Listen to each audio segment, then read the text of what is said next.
Bonjour mes chers abonnés et bienvenue pour une nouvelle leçon. Je tiens tout d'abord à vous remercier profondément pour votre soutien. Merci, merci, merci beaucoup. C'est grâce à vous que j'ai atteint mes 120 abonnés jusqu'à maintenant. Voilà. Aujourd'hui, nous avons la leçon ne pas confondre A accent et A sans accent, bien sûr, ça fait partie des homophones grammaticaux. Nous avons déjà vu ensemble cette leçon, mais je tiens aujourd'hui à éclaircir encore plus cette leçon. Voilà, alors nous avons bien sûr A accent, c'est une préposition. Voilà, quand vous voyez un A avec un accent, ça signifie une préposition. Voilà, c'est-à-dire un petit mot qu'on va mettre devant d'autres mots. Le A accent, il sert à introduire beaucoup de choses. Alors, il sert à introduire un complément circonstanciel, un complément d'objet direct, non, pas d'objet direct, non, d'objet indirect. Voilà, la préposition introduit toujours un complément d'objet indirect. Voilà, je le répète, indirect, c'est-à-dire un COI.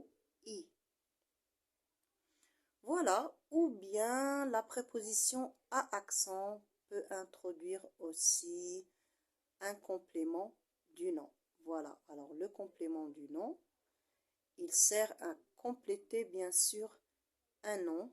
Il donne des précisions à un nom. Nous allons voir quelques exemples au tableau. Nous avons à l'école, nous apprenons à lire. Alors dans cette phrase, nous avons le premier groupe nominal à l'école. Bon, nous avons la préposition à suivie de l'école. Donc là, c'est un complément circonstanciel de lieu. Nous apprenons à lire où? Où? À l'école. Voilà. Nous apprenons quoi à l'école? Nous apprenons à quoi? Nous apprenons à lire.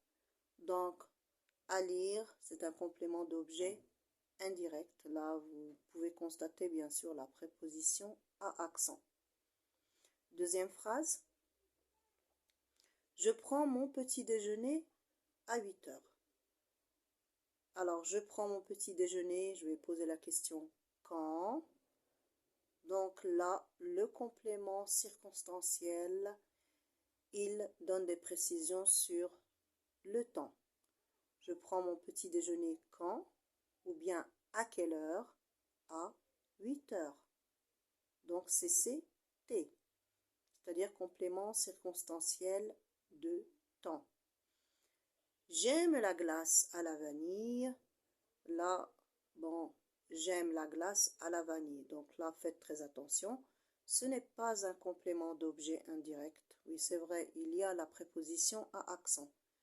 Mais là, la préposition à accent ne vient pas après un verbe. Donc, ça ne peut pas être un complément d'objet indirect. Mais ici, le A accent est placé après le nom, la glace. Donc, j'aime la glace à la vanille. À la vanille, c'est un complément du nom. Et bien sûr, il donne des précisions sur la glace. Donc, faites très attention, je le répète. On ne peut pas trouver de complément d'objet indirect après un groupe nominal. Non, on va trouver le complément d'objet indirect après un verbe conjugué. Faites très attention. Donc, la phrase suivante, il a faim. Là, nous avons le A sans accent. Bon, vous le savez déjà tous. Le A sans accent, c'est le verbe avoir, conjugué au présent de l'indicatif à la troisième personne du singulier. Comme vous pouvez le constater ici, il a faim. Voilà, c'est le verbe avoir, conjugué au présent de l'indicatif. Julie a terminé. Bon, elle a terminé, voilà, elle a terminé son travail, elle a terminé son dîner, ce que vous voulez. Donc ici, nous avons l'auxiliaire avoir, c'est-à-dire que le A sans accent, je peux le trouver aussi devant des verbes conjugués au passé composé à la troisième personne du singulier. Parce que bien sûr, là, Julie, je peux remplacer Julie par elle sans S. Voilà. Alors, récapitulation. La préposition à accent sert à introduire des compléments circonstanciels de lieu, de temps, ou bien cette préposition peut aussi introduire un complément du nom. Voilà. J'aime la glace à la vanille. Comme on a vu dans cette phrase, à la vanille, c'est le complément du nom. Du nom, bien sûr, la glace. Voilà. Et nous avons bien sûr le A sans accent. C'est le verbe avoir conjugué au présent de l'indicatif à la troisième personne. Je dis bien à la troisième personne du singulier. Voilà. On trouve le A sans accent, bien sûr, quand le verbe est conjugué au présent de l'indicatif à la troisième personne du singulier. Il a faim. Jean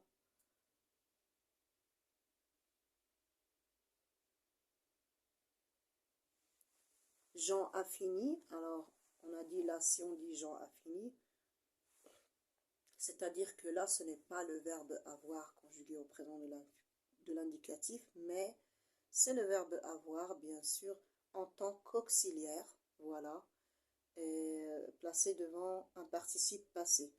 Comme on a dans la dernière phrase, Julie a terminé, nous avons bien sûr à terminer, c'est le verbe terminer, conjugué au passé composé, bien sûr à la troisième personne du singulier.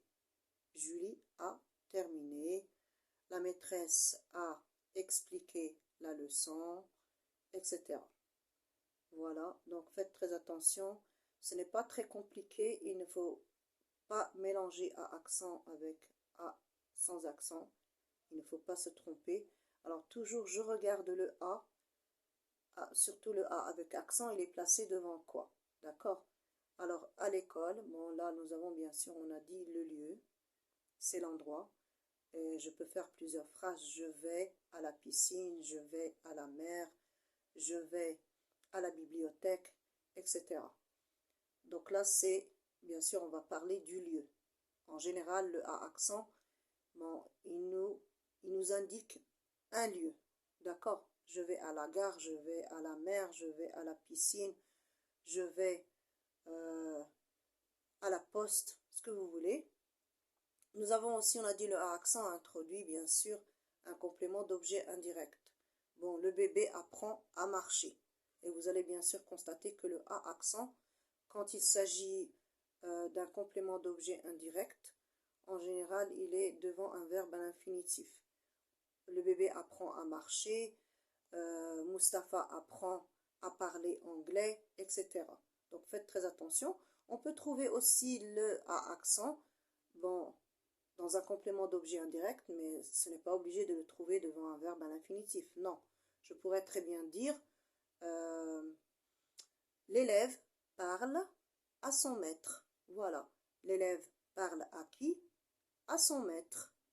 Voilà, donc là, à 100 mètres, vous allez bien sûr constater que le A accent, il est placé devant un groupe nominal. Il parle à qui? À 100 mètres. Mais là aussi, bien sûr, c'est un complément d'objet indirect. Donc, je ferai une vidéo pour expliquer, bien sûr, la leçon sur les compléments d'objet indirect. Bien sûr, les compléments d'objet indirect, ils complètent le sens du verbe. Voilà. L'élève parle à son maître. Jalil parle à sa tante, ce que vous voulez. Voilà, les ouvriers parlent à leur patron. Voilà, ils parlent à qui? Là, on a la question à qui, bien sûr. D'accord? Il aide son frère à faire ses exercices. Il aide qui? Ben, la première, ça sera bien sûr un complément d'objet direct. Il aide qui? Son frère à faire quoi? À quoi? À faire ses exercices. Voilà, donc là, vous avez vu que la préposition à, elle introduit un complément d'objet indirect, mais elle introduit aussi, j'ai dit tout à l'heure, bien sûr, un complément du nom, c'est-à-dire un groupe nominal qui complète un nom, qui donne des précisions à un nom, comme dans la phrase qu'on a vue juste il n'y a pas tout à l'heure. J'aime la glace à la vanille. J'aime quoi? Bon, la glace ici, c'est complément d'objet direct, bien sûr. Mais cette vanille, elle est à quoi? À la vanille. Donc le complément du nom, faites très attention, est toujours placé après un groupe nominal parce qu'il termine ou bien il donne des précisions au nom. Voilà. Mais par contre, le complément d'objet indirect, il termine le sens du verbe. Voilà le sens du verbe. Nous apprenons à lire. Nous apprenons à quoi? À lire. Quand il s'agit d'un COI, bien sûr.